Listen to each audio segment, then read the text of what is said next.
नमस्कार। आज बात करते हैं भारत के इतिहास के उस मोड़ की जिसने कह सकते हैं हमेशा के लिए सब कुछ बदल दिया। हम बात कर रहे हैं 1857 के विद्रोह की। अब ये सिर्फ एक बगावत नहीं थी, नहीं, ये तो शक्तिशाली ईस्ट इंडिया कंपनी के खिलाफ एक ऐसी चिंगारी थी जिसने पूरे देश में आग लगा दी। तो चलिए इस ऐतिहासिक कहानी की परतें खोलते हैं। अब देखिए, 1857 के इस विद्रोह को लेकर दो बिल्कुल अलग अलग राय हैं। एक तरफ है वीडी सावरकर, जो इसे कहते हैं स्वतंत्रता का पहला युद्ध, और फिर दूसरी तरफ इतिहासकार आरसी मजूमदार का कहना है कि ये न तो पहला था, न राष्ट्रीय और न ही स्वतंत्रता का युद्ध। मतलब दो एकदम विपरीत बातें। और बस यही बात हमें बताती है कि ये घटना कितनी पेचीदा और कॉम्प्लेक्स थी। एक बात तो साफ है, ये विद्रोह कोई अचानक हुई घटना नहीं थी। नहीं नहीं, बिल्कुल नहीं। ये तो समझिए करीब एक सदी से जो गुस्सा, जो अपमान अंदर ही अंदर सुलग रहा था, उसका नतीजा था। इसे ऐसे समझिए कि एक बारूद का ढेर था जो बस एक छोटी सी चिंगारी का इंतजार कर रहा था। तो चलिए देखते हैं कि वो कौन सी वजहें थीं जिन्होंने इस विस्फोटक माहौल को तैयार किया। तो सबसे पहले बात करते हैं आर्थिक तबाही की। ईस्ट इंडिया कंपनी की जो नीतियां थीं, वो भारत की अर्थव्यवस्था को एक तरह से सिस्टमैटिक तरीके से खोखला कर रही थीं। उन्होंने भारत के जो पारंपरिक उद्योग थे, उन्हें पूरी तरह से तबाह कर दिया। देखिए, होता क्या था, यहाँ से कपास और रेशम जैसा कच्चा माल बहुत ही कम टैक्स पर इंग्लैंड भेजा जाता था। लेकिन जब वही माल वहां से तैयार होकर, मतलब फिनिश्ड गुड्स बनकर वापस भारत आता, तो उस पर 10 से 30% तक का भारी भरकम इंपोर्ट टैक्स लगा दिया जाता था। अब इसका नतीजा क्या हुआ? जाहिर है, लाखों भारतीय कारीगर, व्यापारी सब बर्बाद हो गए और उनके मन में एक गहरा गुस्सा भर गया। और बात सिर्फ पैसों की नहीं थी, कंपनी राजनीतिक तौर पर भी भारत पर अपनी पकड़ बहुत मजबूत कर रही थी। उन्होंने एक बड़ी चालाक पॉलिसी निकाली, डॉक्ट्रिन ऑफ लैप्स। इसके तहत अगर किसी राजा का अपना बेटा नहीं होता तो उसका राज्य सीधे सीधे कंपनी हड़प लेती थी। फिर थी सहायक संधियां, जिनसे भारतीय शासकों को अपनी ही जमीन पर ब्रिटिश सेना का पूरा खर्च उठाने पर मजबूर किया जाता था। मतलब अपनी ही जमीन पर गुलाम बना दिया। ऊपर से मुगल सम्राट का अपमान और अदालतों में पारसी की जगह अंग्रेजी को लाना, इन सब चीजों से लोगों को ये लगने लगा था कि भाई अब तो हमारी आज़ादी और पहचान दोनों ही छीनी जा रही हैं। इसके बाद नंबर आता है सामाजिक और धार्मिक मामलों का। अंग्रेजों ने यहाँ भी दखल देना शुरू कर दिया और इसे लोगों ने अपनी संस्कृति पर सीधा हमला माना। अब देखिए, सती प्रथा का अंत या विधवा पुनर्विवाह जैसे सुधार भले ही आज हमें अच्छे लगें, लेकिन उस समय के लोगों को लगा कि ये उनकी परंपराओं में बाहरी दखलंदाजी है। ऊपर से ईसाई मिशनरी खुलेआम हिंदू और मुस्लिम धर्मों की आलोचना कर रहे थे। जेलों में जाति के नियम तोड़े जा रहे थे। इन सब वजहों से लोगों के मन में ये डर बैठ गया कि उनका धर्म खतरे में है। तो ये गुस्सा सिर्फ राजनीतिक या आर्थिक नहीं था, ये उनकी पहचान पर हमला था। तो माहौल पूरी तरह से तैयार था। दशकों का गुस्सा एक विस्फोटक मिक्सचर बन चुका था। बस इंतजार था एक चिंगारी का, और वो चिंगारी आई एक नए राइफल कारतूस के रूप में।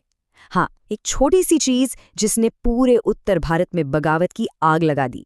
हुआ ये कि उस समय ब्रिटिश सेना ने अपनी पुरानी धीमी राइफल, जिसका नाम ब्राउन बेस था, उसे हटाकर एक नई, ज्यादा बेहतर और सटीक राइफल अपनाई, पैटर्न 1853 एनफील्ड राइफल। ये एक बहुत बड़ा टेक्नोलॉजिकल अपग्रेड था, लेकिन इसकी एक खूबी ही सबसे बड़ी मुसीबत बन गई। इसके जो कारतूस थे वो पहले से ग्रीस लगे हुए कागज में लिपटे आते थे ताकि उन्हें लोड करना आसान हो।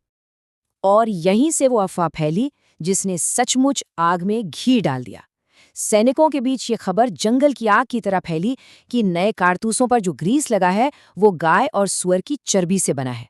अब देखिए, राइफल में गोली डालने के लिए इन कारतूसों को दांत से काटना पड़ता था।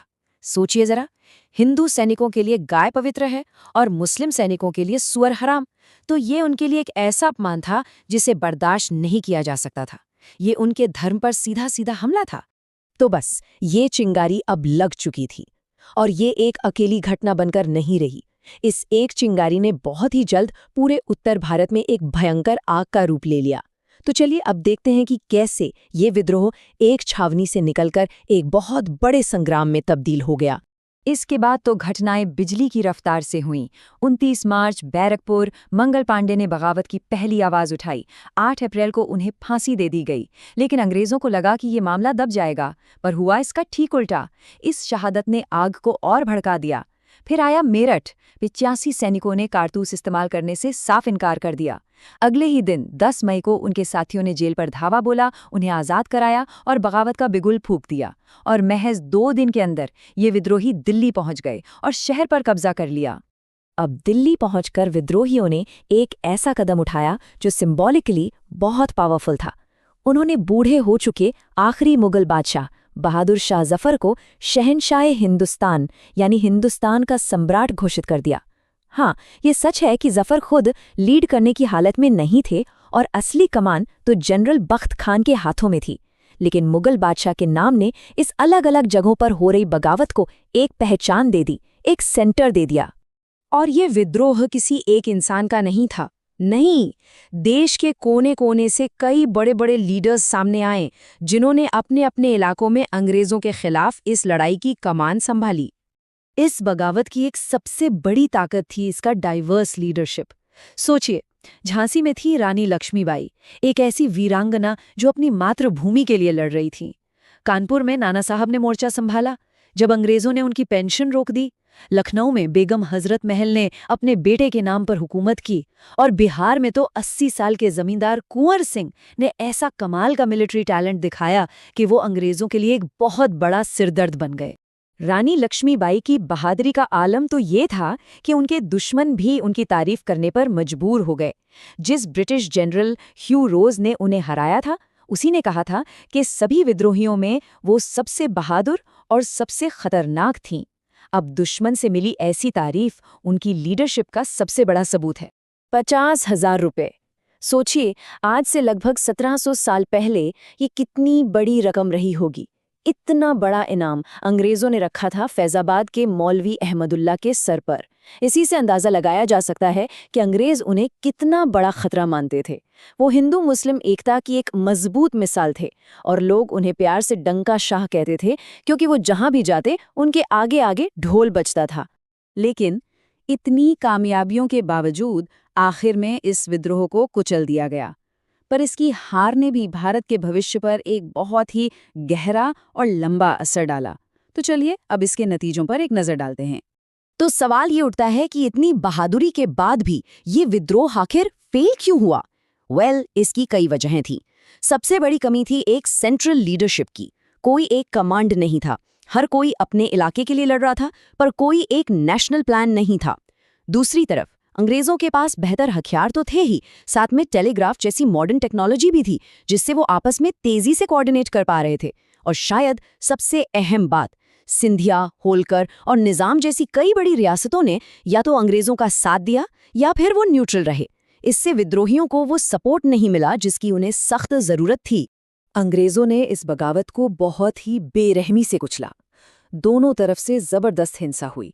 लेकिन इस विद्रोह का जो स्केल था, जो इसकी भयंकरता थी, उसने लंदन में बैठी ब्रिटिश सरकार को हिलाकर रख दिया। उन्हें ये बात समझ में आ गई कि एक trading company, east India company, अब भारत जैसे इतने बड़े देश पर राज नहीं कर सकती। कंपनी का राज अब भरोसे के काबिल नहीं रहा था। और इसका सीधा नतीजा निकला 1858 का गवर्नमेंट ऑफ इंडिया एक्ट। इस कानून से 3 बड़ी बातें हुईं। 1, ईस्ट इंडिया कंपनी को खत्म कर दिया गया। 2, भारत का शासन सीधे ब्रिटिश क्राउन यानी महारानी विक्टोरिया के हाथों में आ गया। और 3, यहीं से भारत में ब्रिटिश राज की औपचारिक शुरुआत हुई, जो अगले 90 साल तक चला। लेकिन यहाँ इतिहास का एक बड़ा दिलचस्प मोड़ आता है। देखिए, 1857 का विद्रोह अपने फौरी मकसद में तो नाकाम रहा, लेकिन इसी नाकामी ने भविष्य की कामयाबी की नींव रखी। इस लड़ाई की यादें, इसके हीरोज की कहानियां, इन सब ने आने वाली पीढ़ियों को बहुत प्रेरणा दी। पहली बार एक कॉमन दुश्मन के खिलाफ लड़ने की एक नेशनल फीलिंग पैदा हुई और यहीं से भारत में एक ऑर्गेनाइज्ड नेशनलिस्ट मूवमेंट के बीच पड़े। तो अंत में हम इसी सवाल पर आकर रुकते हैं। 1857 का संग्राम भले ही कुचल दिया गया, लेकिन क्या इसी ने अनजाने में भारत की आज़ादी की लड़ाई की असली नींव नहीं रखी? क्या ये